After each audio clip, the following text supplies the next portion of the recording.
contest is scheduled for one fall, and it is in a handicap match. Introducing first, to my right, from San Diego, California, Niantic.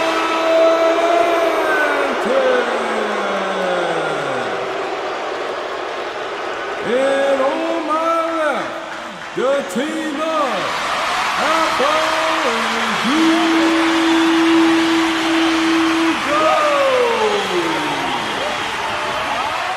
Now, for the single person in attendance, and for the millions watching at home from YouTube, ladies and gentlemen,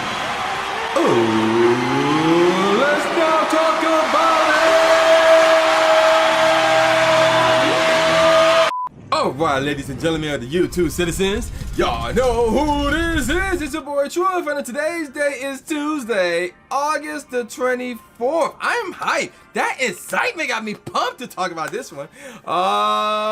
Snucky ducky crack crack. Okay, enough with the wrestling themes and stuff.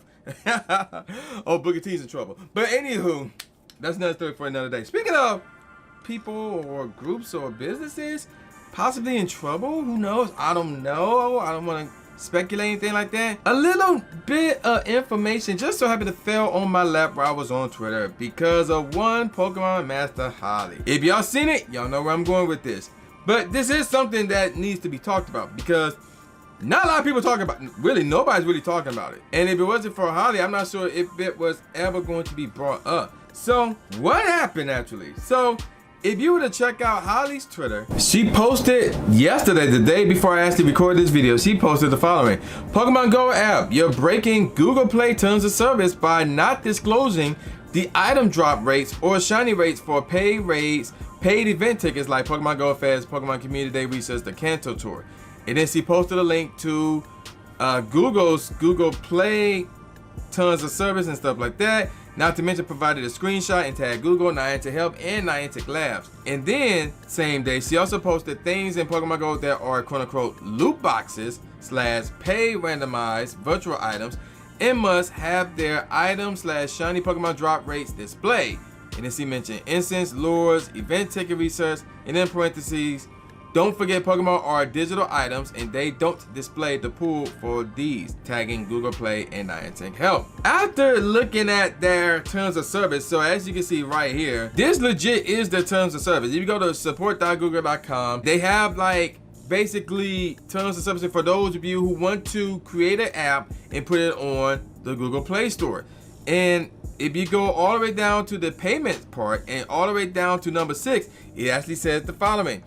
Apps and games offering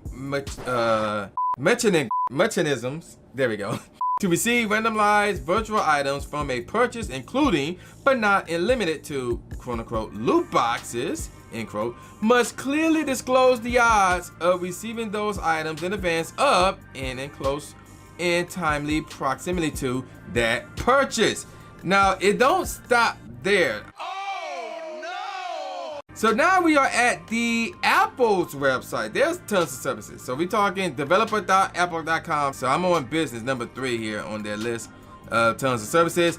And there's 2 things you gotta pay attention to. And really, it's the last part of that first paragraph where it says, and while prices is up to you, we won't distribute apps and in-app purchase items that are clear ripoffs.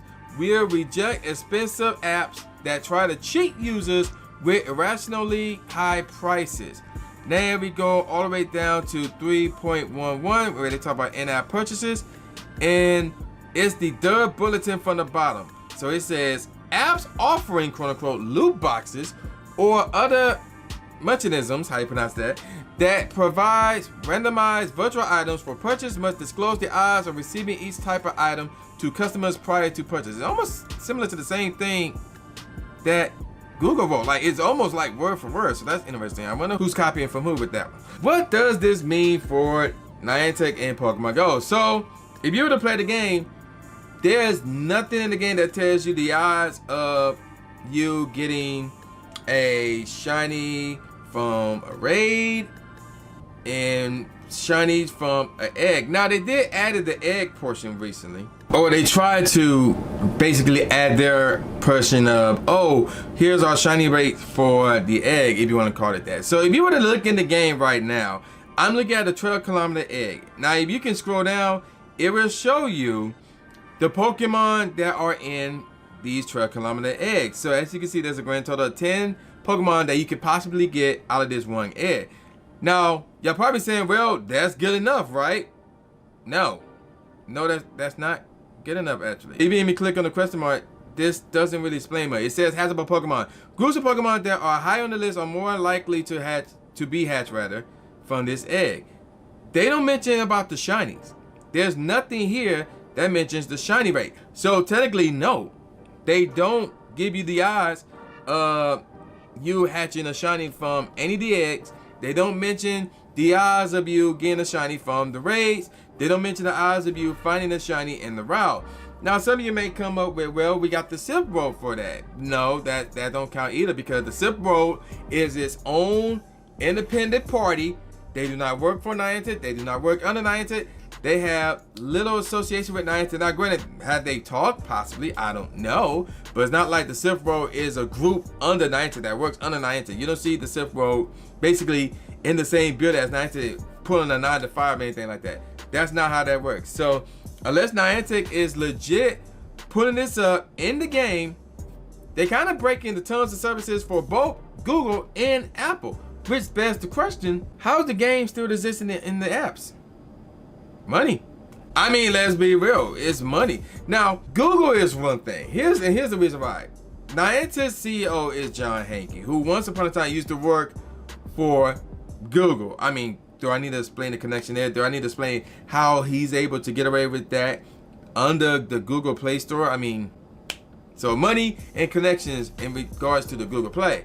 Now, iTunes or the Apple Store, again, it's just straight up money. It's just straight up money, because the way I see it, both Google and Apple know, yo, Niantic putting Pokemon Go into our app, we about to make some money. Keep in mind this, when you put an app into one of those stores, Apple Store, Google Play Store, even the Galaxy Store, there's a fee. You have to pay them in order for you to put your game onto the app. And then, not to mention, whatever you make in the game, parts of that goes towards them.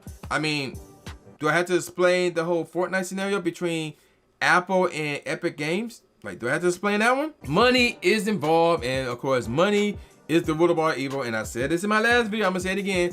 Money and companies and corporations are the things that run the country, not the government. Why? Because the companies run the government. Again, that's another story for another day. Would this be interesting if we make enough noise towards not just Google, but to Apple to say, hey, Niantic is breaking terms of service that you guys created with this game because they're not giving out the rates for the shiny stuff like that. It would be interesting to see what would happen if Google or Apple will react and say, okay, we're going to take action, or we get a statement about it at all. Now, some of you might be wondering, wait a minute.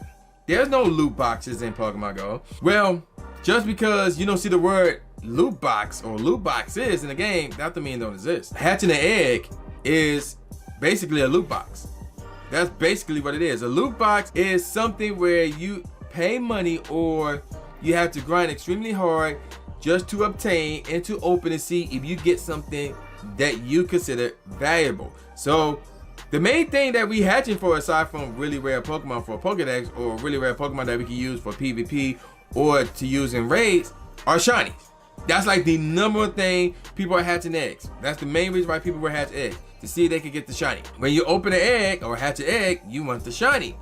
When you open a loot box, you want rare stuff. You want the valuable stuff. You want really good stuff, really useful stuff.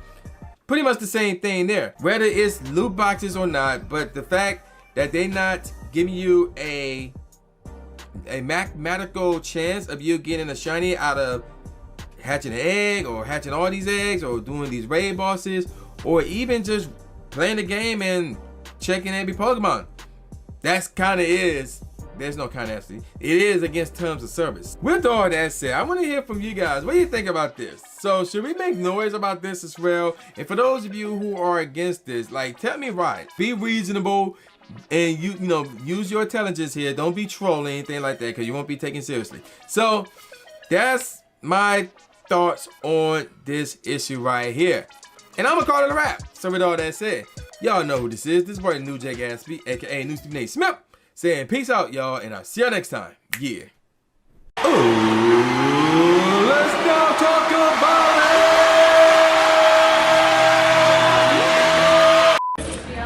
Subscribe. Thanks, man. Do it. After you subscribe to the channel, make sure you click the bell icon so you never miss a new video or a live stream ever again. Thanks, guys. Lewis the trainer, articulating pain. With my tongue, I done things that people said I can't. Now they rank 'em with the elite, but it's for the people, and victory is part of defeat. Cause when you get back on your feet, then you try again. Learn from mistakes, show 'em that I got what it takes, and I'm dying to win. I'ma hit and move away.